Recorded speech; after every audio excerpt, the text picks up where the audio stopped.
सीख जो जीवन बदल दे। एक राजा था जिसका नाम रामधन था। उनके जीवन में सभी सुख थे। राज्य का कामकाज भी ऐशो आराम से चल रहा था। राजा के नैतिक गुणों के कारण प्रजा भी बहुत प्रसन्न थी और जिस राज्य में प्रजा खुश रहती है वहाँ की आर्थिक व्यवस्था भी दुरुस्त होती है। इस प्रकार हर क्षेत्र में राज्य का प्रवाह अच्छा था। इतने सुखों के बाद भी राजा दुखी था क्योंकि उसकी कोई भी संतान नहीं थी। यह गम राजा को अंदर ही अंदर सताता रहता था। प्रजा को भी इस बात का बहुत दुख था।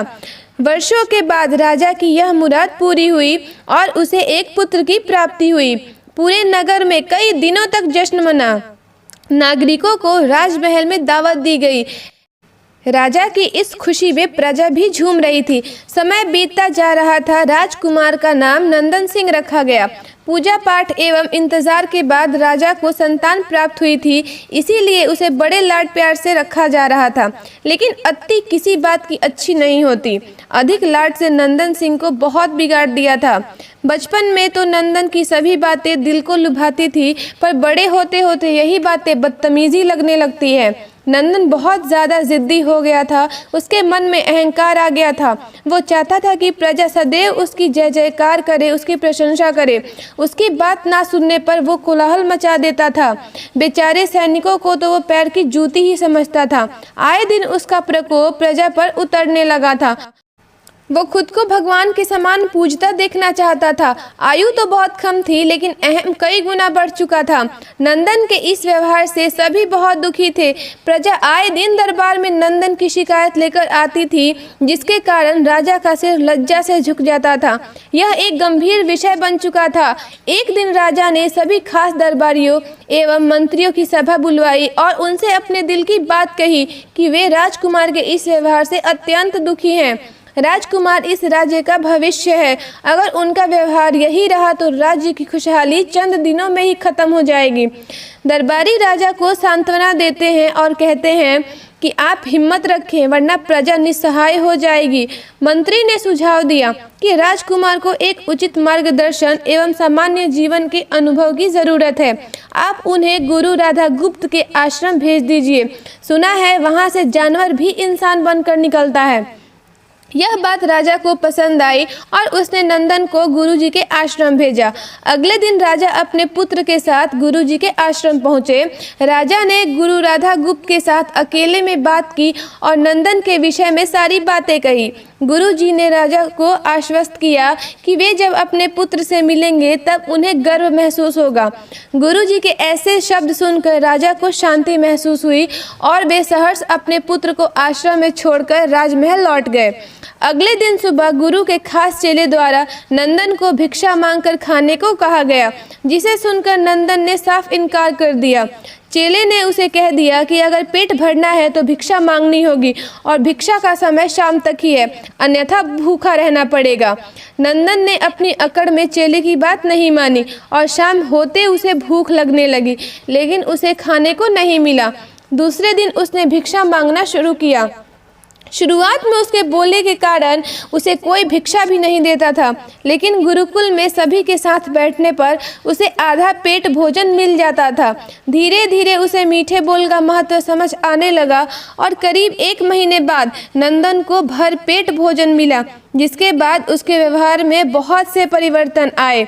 इसी तरह गुरुकुल के सभी नियमों ने राजकुमार में बहुत से परिवर्तन किए, जिसे राधा गुप्त जी भी समझ रहे थे। एक दिन राधा गुप्त जी ने नंदन को अपने साथ सुबह सवेरे सैर पर चलने को कहा। दोनों सैर पर निकल गए। रास्ते भर बहुत बातें की। गुरुजी ने नंदन से कहा कि तुम बहुत बुद्धिमान हो और तुम में बहुत अधिक ऊर्जा है, जिसका तुम्हें सही दिशा में उपयोग करना आना चाहिए। दोनों चलते चलते एक सुंदर बाग में पहुंच गए, जहां बहुत सुंदर सुंदर फूल थे, जिनसे बाग महक रहा था। गुरुजी ने नंदन को बाग से पूजा के लिए गुलाब के फूल तोड़ने को कहा। नंदन झट से सुंदर सुंदर गुलाब तोड़ लाया और अपने गुरु के सामने रख दिए। अब गुरुजी ने उसे नीम के पत्ते तोड़कर लाने को कहा। नंदन वो भी ले आया। अब गुरुजी ने उसे एक गुलाब सूंघने को कहा और कहा कि बताओ कैसा लगता है। नंदन ने गुलाब सूंघा और गुलाब की बहुत तारीफ की। फिर गुरुजी ने उसे नीम के पत्ते चखकर उसके बारे में कहने को कहा। जैसे ही नंदन ने नीम के पत्ते खाए उसका मुंह कड़वा हो गया और उसने उसकी बहुत निंदा की और जतर कतर पीने का पानी ढूंढने लगा। नंदन की यह दशा देख गुरुजी मुस्कुरा रहे थे। पानी पीने के बाद नंदन को राहत मिली। फिर उसने गुरुजी से हंसने का कारण पूछा। तब गुरुजी ने उससे कहा कि जब तुमने गुलाब का फूल सूंघा तो तुम्हें उसकी खुशबू बहुत अच्छी लगी और तुमने उसकी तारीफ की, लेकिन जब तुमने नीम की पत्तियां खाई तो तुम्हें वो कड़वी लगी और तुमने उसे थूक दिया और उसकी निंदा भी की। गुरुजी ने नंदन को समझाया कि जिस प्रकार तुम्हें जो अच्छा लगता है तुम उसकी तारीफ करते हो, उसी प्रकार प्रजा भी जिसमें गुण होते हैं उसकी ही प्रशंसा करती है।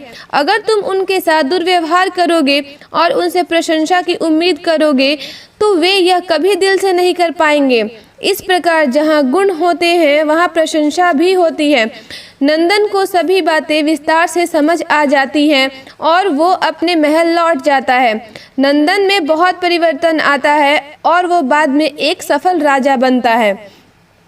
कहानी से शिक्षा। गुरु की सीख ने नंदन का जीवन ही बदल दिया। वो एक क्रूर राजकुमार से एक न्यायप्रिय दयालु राजा बन गया। इस कहानी से हमें यही शिक्षा मिलती है कि हम में गुण होंगे तो लोग हमें हमेशा पसंद करेंगे, लेकिन अगर हम अवगुणी हैं तो हमें प्रशंसा कभी नहीं मिल सकती है। अगर आपको ये वीडियो पसंद आई हो तो आप इस वीडियो को लाइक शेयर करना और इस चैनल को सब्सक्राइब करना ना भूलें। धन्यवाद।